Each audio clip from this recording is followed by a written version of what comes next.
So God and man have this covenant where death and life are in the power of the tongue.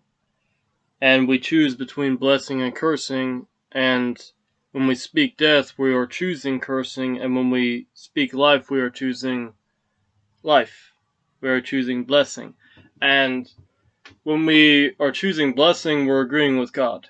And when we're choosing cursing, we're agreeing with the devil. So, in order for us to be on the positive end of the death and life covenant, we have to speak life. We have to speak things that are in agreement with God, like all grace abounding to us, that we can have all sufficiency in all things. And coming into agreement with Jesus on when he says, ask anything in my name, I will do it, that when we ask something in his name, we're doing that and saying that wholeheartedly and not thinking, well, what if he doesn't do it? When we choose to walk in love, we are choosing to walk in life. And when we choose to walk in hate, we are choosing to walk in death. Because by choosing to have hate toward your brethren and your sisters and, well, God, then you only find death, you don't find life. But when we choose to be loving to one another, when we choose to be loving to everyone that isn't a devil, everyone that isn't a demon, because every child of God, every man and woman, that's including the children, the image of God.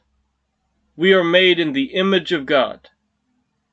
The angels are not made in the image of God. Although there are good angels, ones that submit to God, there are also evil angels, ones that don't submit to God, ones that are just smaller devils than the big devil. And big devil doesn't necessarily mean he's that big, it's just his kingdom is weak. And when we choose hatred and we choose death speaking, we're choosing the weaker side of the kingdom.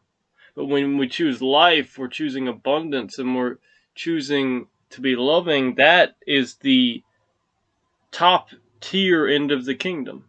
That's where the gold is. That's where the diamond is, instead of on the other end where it's just dirt and